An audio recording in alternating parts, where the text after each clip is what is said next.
pagi, perkenalkan nama saya Rinda Gultom dengan NIM 1930 1020 5007. Dalam video ini saya akan menjelaskan materi mengenai fungsi, jenis, dan prinsip evaluasi.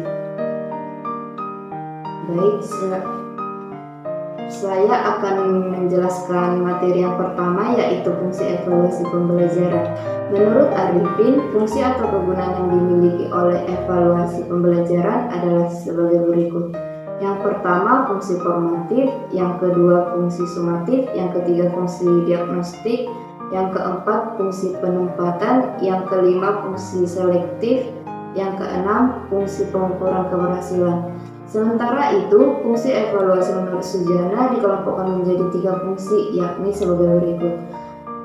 Yang pertama, alat untuk mengetahui tercapai tidaknya tujuan instruksional. Yang kedua, umpan balik bagi perbaikan proses belajar mengajar.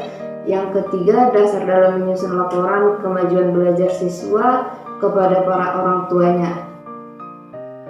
Materi yang kedua yaitu jenis evaluasi pembelajaran. Membicarakan jenis evaluasi sebetulnya sangatlah bergantung dari pembeda atau dikotomi apa yang digunakan dalam membedakan jenisnya.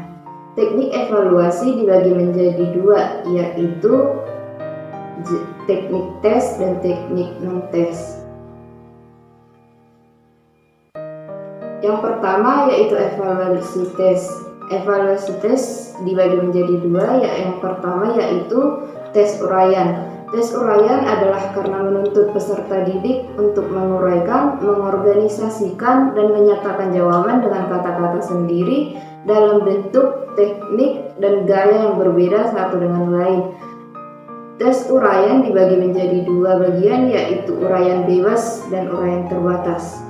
Tes objektif adalah pengukuran yang berdasarkan pada penilaian atas kemampuan siswa dengan soal menjelaskan jawaban yang benar atau salah dengan bobot nilai tetap.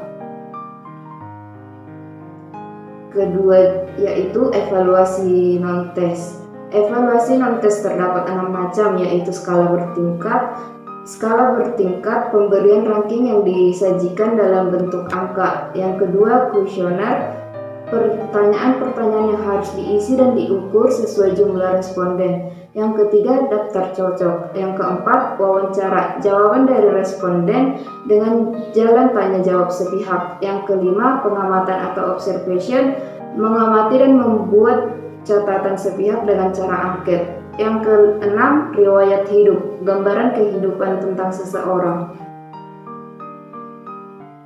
Materi yang terakhir yaitu prinsip evaluasi. Dalam evaluasi terdapat prinsip umum yang penting dalam suatu kegiatan evaluasi, yakni dapat disebut triangulasi atau suatu hubungan yang saling terkait antara 3 komponen, yaitu yang pertama tujuan pembelajaran, yang kedua KBM atau kegiatan belajar mengajar, yang ketiga evaluasi. Menurut Arifin, untuk memperoleh hasil evaluasi yang lebih baik, Anda harus mempertahankan prinsip-prinsip umum evaluasi, yaitu sebagai berikut. Yang pertama, kontinuitas, di mana di sini dikatakan untuk evaluasi itu tidak hanya sebentar, tetapi berkelanjutan. Yang kedua, komprehensif. Misalnya, jika objek adalah siswa, maka seluruh aspek kepribadian peserta didik harus kita ketahui. Yang ketiga, adil dan objektif. Harus berlaku adil, tidak membedakan siapapun, tidak pilih kasih, dan harus berlaku baik, tidak pandang bulu siapapun itu. Yang keempat, kooperasi. Bekerja sama dengan orang tua, guru, kepala sekolah, dan peserta didik itu sendiri. Yang kelima, praktis, mudah digunakan baik itu untuk kita yang melakukan evaluasi atau orang lain yang akan menggunakannya.